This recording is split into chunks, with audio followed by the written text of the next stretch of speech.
If you've played Kingdom Come Deliverance 2, you probably bumped into this guy. You can meet Barley as a random encounter. He just shows up on the road, asks if you want to hear a riddle, and if you get it right, he gives you money or teaches you something. Then he wanders off. That's it. That's the whole character. But look at his belt for a second. That thing on his hip is a calabash, a dried bottle gourd.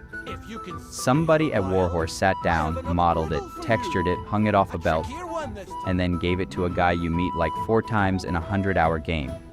You can't buy one. No merchant sells it. It's not loot. It's not an item. You can't have it. It just exists because it's what a man like him would be carrying. And here's the thing. It's right. Like, weirdly, specifically right. So, what is it exactly? A calabash is a bottle gourd, Latin name Laganaria ciceraria. It's a fruit. You can eat it when it's young. It's sort of like a courgette. But if you leave it on the vine and let it go all the way, the flesh dries up, the seeds rattle loose, and the skin turns into this hard woody shell. So you end up with a container that grew itself, hollow, sealed, light as anything. And a lot of them naturally grow with a fat round bottom and a narrow neck, which means the shape you want is just the shape it already is. And it's not some exotic import either.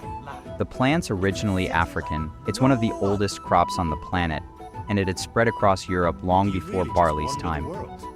The Romans grew it, medieval monks grew it in their gardens, and people had been turning them into containers that whole time. So a guy walking around Bohemia in 1403 with a gourd on his belt isn't unusual at all. That's just what a water bottle looked like if you couldn't afford anything better. And once you think about the alternatives, it's obvious why people use them. Pottery's heavy and it shatters. A wooden flask means paying a cooper. Leather means paying a leather worker. A gourd costs you nothing because you grew it and it weighs almost nothing. And if you drop it on a rock, it just bounces. Which tells you exactly who used them. People with no money who walked everywhere. Shepherds. Harvesters. The poor. And pilgrims, massively. From the 1100s onwards, St. James basically stops getting drawn as an apostle and starts getting drawn as a pilgrim. Big hat, scallop shell, satchel, long staff with a hook on it, and a gourd hanging off the staff. In Spanish, it's literally called the pilgrim's gourd. It shows up in European art from the 1000s right through to Bruegel drawing one in 1566.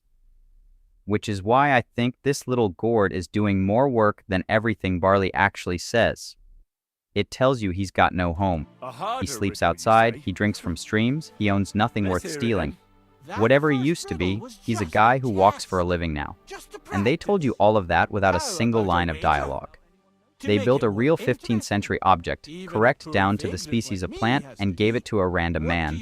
The coolest thing he owns is the one thing he'll never let you win off him. This is why we love this game. Listen carefully. Once upon a time, there was a fool of a farmer. Family he had none, no stable boys either. So he talked to his animals instead. And, good man that he was, whenever he made a groschen or two, he shared it with them according to his own rules. Every hen in the coop was paid 5 groschen. Every bee in the hive, 15. And the spider in the loft bagged a full 20 groschen. And now you tell me, how much did the cat get?